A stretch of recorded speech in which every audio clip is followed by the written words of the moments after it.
Para entender el origen de nuestra civilización, hay que mirar más allá de la fe. Hay que mirar la estrategia. Todo comenzó antes de que existiera el papel. En las arenas de Canaán, aquel territorio no era un santuario espiritual. Era un tablero de ajedrez.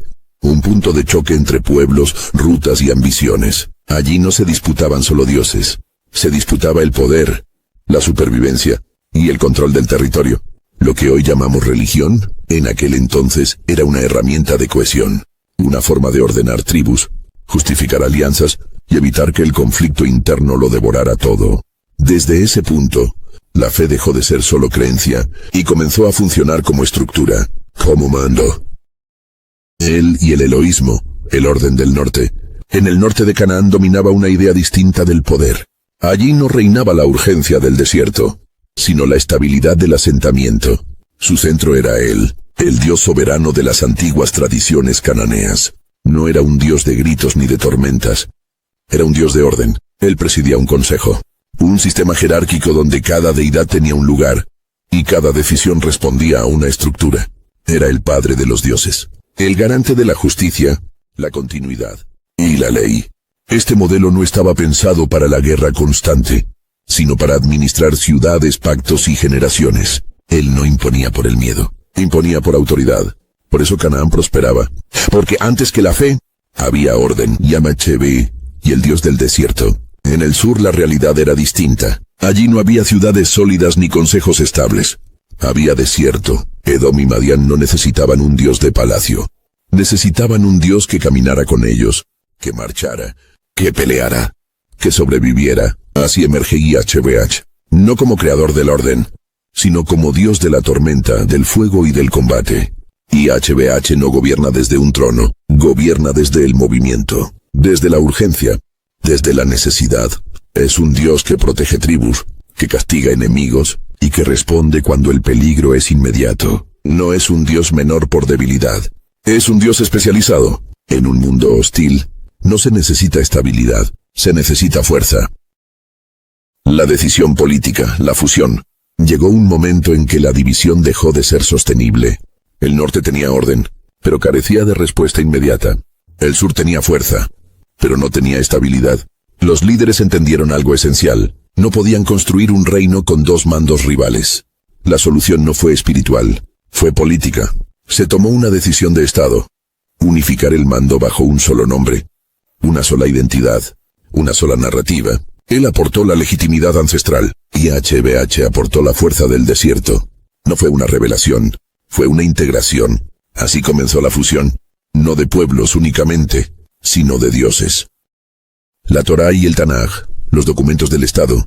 La fusión no podía sostenerse solo en acuerdos verbales. Un nuevo orden necesitaba algo más duradero.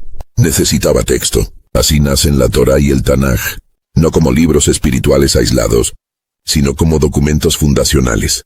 En ellos quedó fijada la integración. El nombre ancestral de él, unido al carácter firme y combativo de Yahvé. La escritura permitió algo decisivo, que una misma idea sobreviviera al tiempo, a las generaciones y a la disputa interna. La ley escrita reemplazó a la tradición fragmentada. La palabra fijada reemplazó a la memoria tribal. La fe quedó organizada. El mando legitimado. No fue solo religión, fue administración del poder. Jesús y el giro del mando. Siglos después la estructura ya estaba consolidada.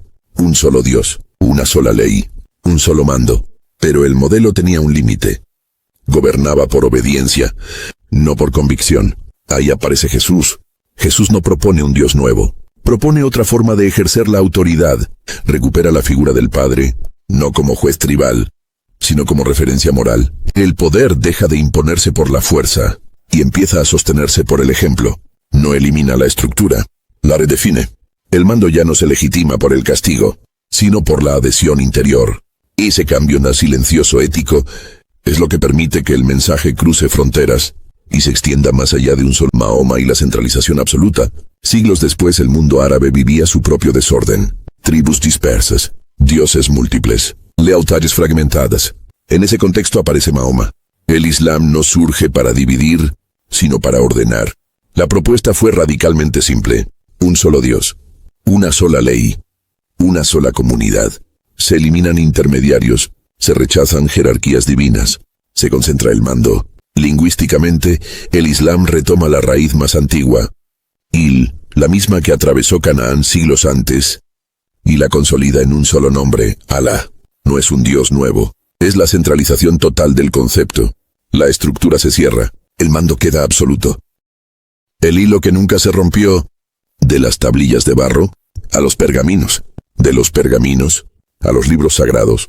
Los nombres cambiaron, las lenguas cambiaron, las fronteras cambiaron, pero la estructura permaneció. Desde él hasta Allah, lo que sobrevivió no fue solo una fe, sino una forma de mando. La religión fue el lenguaje, la política en el objetivo. La fe vistió al poder, con palabras sagradas, pero fue el poder quien decidió la forma del Dios. La historia no se repite por devoción, se repite porque funciona. Y así, desde Canaán hasta hoy, la cadena nunca se rompió, solo cambió de nombre. Si esto te hizo pensar, quédate aquí. No seguimos dogmas. Seguimos la razón, porque cuestionar es pensar libremente, buscando la verdad.